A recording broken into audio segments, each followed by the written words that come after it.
వాడకం వచ్చి ఉండాలి. Before purchasing something you should know how to operate that, how to use that, how to utilize that. ఎలా ఉపయోగించాలన్నటువంటి క్రమం తెలిసింది అప్పుడు కొనాలి. అప్పుడు కొంటే ఏదైనా ఉపయోగకరంగా ఉంటుంది. కొన్నాక తెలుసుకుంటాం అంటే గొప్ప కాదు, కొనక ముందు తెలుసుకోవాలి, తెలుసుకున్నాక కొనుక్కోవాలి. అయితే నేను ఒక మాట చెప్పేసి ముందుకెళ్తాను. నేను ఒక కుటుంబాన్ని బాగా ప్రేమిస్తాను. ఆ కుటుంబాన్ని ప్రేమించిన వాడిని కాబట్టి నేను ఆ ఇంటికి వెళ్ళి ప్రార్థన చేసి ఒక గన్ ఇచ్చాను. ఏమిచ్చాను? గన్ను. పాస్టర్ గారు ఇవ్వాల్సింది బైబిల్ కదా, గన్ అంటే నేను గన్నే ఇచ్చాను. మరి ఏం చేద్దాం? గన్ ఇచ్చాను, అది కూడా బుల్లెట్స్ ఫుల్గా లోడ్ చేసినటువంటి గన్ ఇచ్చి, అమ్మ ఎప్పుడైనా మీ ఇంటికి ఎవడైనా శత్రువు వస్తే ఈ గన్ ఉంది కదా, కాల్చి వన్నేసేయి అని చెప్పేసి వెళ్ళిపోయిన తర్వాత ఏదో ఒక రోజు నేను చెప్పినట్టుగా శత్రువు రానే వచ్చేసాడు వాడి ఇంటి గలపలోకి. ఇప్పుడు వాళ్ళకి ఏం గుర్తు రావాలి? శత్రువు రాగానే ఫస్ట్ గుర్తు రావాల్సింది ఎవరు? అభినయ్ దర్శన్ గారు మా ఇంటికి వచ్చి గన్ ఇచ్చాడు కదా, శత్రువు వస్తే ఏసేయమన్నాడు కదా, శత్రువు వచ్చాడు ఇంకేసేయటమే బ్యాలెన్స్ అని గన్ను ఏం చేయాలి? కాల్చాలి. అయితే అప్పుడు ఎక్కడో దాచిన గన్ను తీసి ఇలా గురిపెట్టి కాలుద్దామని చూస్తుంటే పేలట్లా అది. అప్పుడు అనుకున్నాడు, అరే మా దగ్గర గన్ను ఉంది, బుల్లెట్లు ఉన్నాయి, ఇచ్చిన మనిషి వెళ్ళిపోయాడు, కానీ మనకి పేల్చడం ట్రిగ్గర్ రావటం లేదు, కాల్చడం రావట్లేదే అని ఆగిపోయాడు. ఇప్పుడు నెక్స్ట్ జరిగేది ఏంటి చెప్పండి చూద్దాం. నెక్స్ట్ ఇమీడియట్గా జరిగేదేంటి? శత్రువు చేతుల్లో ఇడు పోతాడు, శత్రువు వేసేసి వెళ్ళిపోతాడు. ఇప్పుడు తప్పెవరిది? గన్నిచ్చిన నాదా, కాల్చలేని వాళ్ళదా, శత్రువుదా? వాడు చచ్చిపోవడానికి కారణం ఎవరు? నేనా, శత్రువా, సచ్చినోడా? ఎవడు కారణం? చచ్చినోడే. ఎందుకు? వాడికి ఆయుధం వాడటం రాలా, వాడికి గన్ను పేల్చడం చేతకాల. పోనీ నేర్చుకునే అవకాశం లేదా? ఉంది. నేను ఇచ్చినప్పుడే పాస్టర్ గారు గన్ను ఇచ్చారు కదా, ఇది ఎలా పేల్చాలో కాస్త చెప్తారా అంటే, నేను నేర్పించిన పుస్తకంలో పాయింట్ బై పాయింట్ రాసి మరీ నేర్పిస్తా, కానీ వాళ్ళు ఏం చేయలేదు, నన్ను అడగల. అది వాళ్ళ ఆసక్తి. అందుకే ఏమైంది? ప్రాణాలు పోయాయి. ఈరోజు ప్రపంచమంతా కూడా ఉన్న క్రైస్తవుల ప్రాబ్లం ఏంటి అంటే ఇదే ప్రాబ్లం. ఎందుకు క్రైస్తవులందరూ కూడా పడిపోతున్నారు, కూలిపోతున్నారు, కృంగిపోతున్నారు, వెనకబడిపోతున్నారు? వాట్స్ ద రీజన్ అంటే ఒకటే కారణం. ఆ కారణం ఏంటో తెలుసా? ఆయుధాన్ని వాడుకోలేకపోవటం. దేవుడు ఒక ఆయుధం ఇచ్చాడు, ఇచ్చేసిన దేవుడు ఏం చెప్పంటే, రే నీ దగ్గరికి శత్రువు వచ్చినప్పుడు ఈ ఆయుధాన్ని వాడుకో అని చెప్పాడు. ఏమని చెప్పాడు?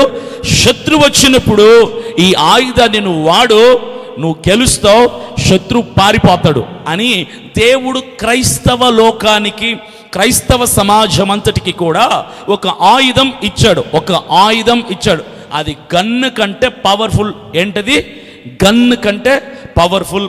ఆ ఆయుధం ఏంటి? ఆయుధాన్ని ఎలా వాడాలి? అదే వాక్యం. అదే ఆయుధం ఏంటి? దేవుడిచ్చిన ఆయుధం ఏంటి? అది ఎలా వాడాలి? ఈ 2 పాయింట్స్ చెప్పేసి నేను వర్తమానాన్ని ముగించేస్తాం. ఆదికాండము 1వ అధ్యాయం 26, 27, 28 వచనాలు మీరు తెరిచి చదవద్దు, నేను చెప్పేసుకుని వెళ్ళిపోతాం. Genesis chapter 1 verse 26, 27, 28. అయితే దేవుడు మనుషులను కలుగ చేసిన తర్వాత దేవుడు, మీరు తలకాయలు పైకెత్తి నన్ను చూస్తే నేను చెప్తాను, లేదంటే నేను ఆగిపోవాల్సి వస్తుంది, ఫుల్ స్టాప్ పెట్టాల్సి వస్తుంది. దేవుడు మనుషుల్ని తయారు చేసిన తర్వాత దేవుడు ఏమన్నాడంటే, మీరు ఫలించి అభివృద్ధి పొంది విస్తరించి భూమిని నిండించి, తర్వాత ఏం చేయమన్నాడు? దానిని లోపరచుకొనుడి. ఏం చేయమన్నాడు? ఫలించండి, అభివృద్ధి పొందండి, విస్తరించండి, భూమిని నిండించండి, తర్వాత దానిని లోపరచుకొనుడి. God has given you a weapon called authority. దేవుడు క్రైస్తవ సమాజానికి ఇచ్చినటువంటి ఆయుధం ఏంటో తెలుసా? ఆయుధం పేరు అధికారం. దేవుడు ప్రతి క్రైస్తవుడికి, ప్రతి క్రైస్తవురాలికి, బైబిల్ పట్టిన ప్రతి ఒక్కడికి దేవుడిచ్చిన ఆయుధం పేరు అధికారం. Use that authority what God gave you. Use it in a right time, use it in a right place, use it how ever it is possible. ఎలా సాధ్యపడితే అలాగ నువ్వు వాడుకో. ఏంటి? దేవుడిచ్చిన అధికారాన్ని. దేవుడు మనుషులందరినీ కలుగు చేసి ఏమన్నాడు తెలుసా? రే భూమి నీది, పక్షులు నీవి, సముద్రాలు నీవి, అన్ని నీకు ఇచ్చేసాను నేను. I gave everything to you. దాంతో పాటుగా అధికారాన్ని, ఏలబడి చేయటానికి నీకు అథారిటీని, అధికారాన్ని ఇచ్చాను. నువ్వు అధికారం కలిగిన వ్యక్తిగా, సమస్త ప్రపంచం మీద నువ్వు అధికారం కలిగిన వ్యక్తిగా ముందుకు సాగిపో. బానిస సంఖ్యలలోకి వెళ్ళకు, నువ్వు అధికారం కలిగిన వాడివని విశ్వాసముతో సాగిపో. అపవాది యొక్క సంఖ్యలలోకి వెళ్ళిపోకూడదు, అపవాది యొక్క కబంధ హస్తపులోకి వెళ్ళిపోకూడదు, వాడి చీకటి నీడలోనికి వెళ్ళకూడదు. ఎలా ఉండాలి క్రైస్తవుడు? అధికారం కలిగిన వాడుగా. కాలరెగిరేసేవాడు క్రైస్తవుడు, తలకాయ దించుకుని వెళ్ళిపోయేవాడు క్రైస్తవుడు కాదు. ఏ స్థితిలో, ఏ పరిస్థితిలో, ఎలాంటి సందర్భంలోనైనా నువ్వు చేయాల్సింది ఒకటే, అధికారాన్ని వాడుకోవాలి. I am a son of God, నేను దేవుని కుమారుణ్ణి, నేను దేవుని కుమార్తెని, నేను అధికారం ఇవ్వబడినటువంటి వాణ్ణి. సమస్త భూమి మీద దేవుడు నాకు సర్వాధికారాన్ని ఇచ్చాడు. అసలు దేవుడు ఎవడు సార్ నాకు ఇవ్వటానికి అని ఫీల్ అవుతారు మీరు ఇప్పుడు. ఏమని? దేవుడు ఎవరని నాకు అధికారం ఇవ్వటానికి అంటే నేనేం చెప్తాను తెలుసా? మా నాన్న ఉన్నాడు, మా డాడీ ఉన్నాడు అనుకోండి, ఎగ్జాంపుల్.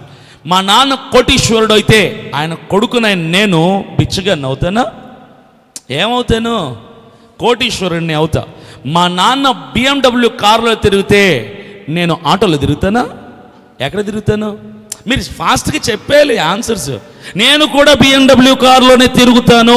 మా నాన్న పెద్ద ప్యాలెస్లో, బంగళాలో, మహల్లో ఉంటే నేను పూరి గుడిసెలో ఉంటానా?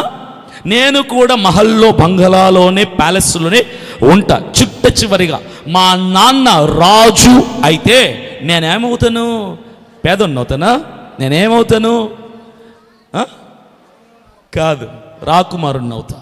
మా నాన్న రాజు అయితే నేను రాకుమారుణ్ణి అవుతా. I will become a princess. If my dad is a king, I will be A prince. నేను రాకుమారుణ్ణి అవుతా. ఇది ఎలాగొచ్చింది? అదే నా పక్కింటోడు కోటీశ్వరుడు అవుతే నేను కూడా కోటీశ్వరుడిని అవుతానా? నా పక్కింటోడు రాజు అవుతే నేను రాకుమారుణ్ణి అవుతానా? అది పక్కింటోడికి మనల్ని కన్నోడికి ఉన్న డిఫరెన్స్ అదే.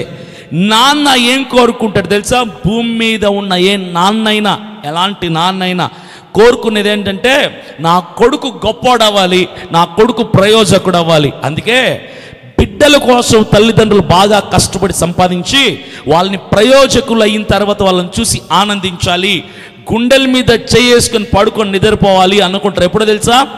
మా పిల్లలు ప్రయోజకులైన తర్వాత నా అధికారం నా బిడ్డలకి నేను ఇవ్వాలి, నాకంటే ఘనమైన స్థానం నా బిడ్డలకు నేను ఇవ్వాలి అని ప్రతి తండ్రి కూడా ఫీల్ అవుతాడు. ఆఫ్టర్ ఆల్ నాన్న అమ్మ ఎంతకాలం ఉంటారు? ప్రతి బిడ్డకి ఎంతకాలం ఉంటారు? మహా అయితే ఒక 65 ఏళ్ళు ఉంటారు. 65 ఏళ్ళు అద్దెకి ఇవ్వబడినటువంటి అమ్మా నాన్నలకే బిడ్డల పట్ల అంత ఆశ, కోరిక, దృక్పథం ఉంటే సర్వ సృష్టిని కలుగ చేసినటువంటి సర్వాధికారైనటువంటి ఆయన సృష్టికర్త అయిన దేవాతి దేవుని చేతుల ద్వారా కలుగ చేయబడినటువంటి సర్వ మానవాళి పట్ల తండ్రి అయిన ఆయనకి ఉద్దేశం ఏంటో తెలుసా? నేను సర్వ భూమిని ఏలటానికి సర్వాధికారం కలిగినటువంటి వాణ్ణి, నా ద్వారా కలుగ చేయబడినటువంటి నా బిడ్డలు నా అధికారాన్ని కలిగి ఉండాలి. చప్పట్లు కొట్టి ప్రభువు నామాన్ని మహింపరుద్దాం. The authority what I had I must give it to my children. నేను కలిగి ఉన్నటువంటి సమస్త అధికారాన్ని నా బిడ్డలకి నేను ఇవ్వాలి. ఆయన కన్న తండ్రి ఎవరి తండ్రి? మన తండ్రి. ఆయన స్థానం ఏది? ఉన్నత స్థానం. అందుకే నేను చాలా సందర్భాల్లో చెప్తూ ఉంటాం, when you think something, think it in a big way, don't think it in a small way. ఏదైనా నువ్వు ఆలోచన చేసినప్పుడు, కోరుకున్నప్పుడు, పొందుకోవాలనుకున్నప్పుడు నీ స్థితి, నీ స్థాయిని బట్టి కోరుకోకూడదు. ఎవరి స్థాయిని బట్టి కోరుకోవాలి? నీ కన్న తండ్రి యొక్క స్థాయిని బట్టి కోరుకోవాలి. ఆయన స్థాయి ఏది? ఆయన పరిధి ఏది? ఆయన బార్డర్స్, లిమిట్స్ ఏవో తెలుసా? ఆయనకి లిమిట్లెస్. ఆయనకు బార్డర్స్ ఏవి కూడా, ఆయన సర్వవ్యామి అయి ఉన్నాడు. ఆయన ప్రపంచమంతా, విశ్వమంతా కూడా ఆయన వ్యాపించి ఉన్నాడు. విశ్వమంతా కూడా ఆయన నిండి ఉన్నాడు. ఆయన లేని చోటంటూ లేదు. అందుకే ఆయన అంటున్నాడు, అంత అధికారాన్ని కలిగి నేను నా బిడ్డలైన మీకు ఆ అధికారాన్ని ఇస్తాను. Have that authority. Never bow down before anyone, never bend your head before anyone. ఎక్కడ తలదించుకు, ఎక్కడ ఎక్కడ ఓడిపోతున్నటువంటి భ్రమలోనికి వెళ్ళిపోకు, ఎక్కడ ఓటమి నీడలో నిలిచిపోకో. I am the Lord your God, I gave you my authority, use it and become a conqueror in your life.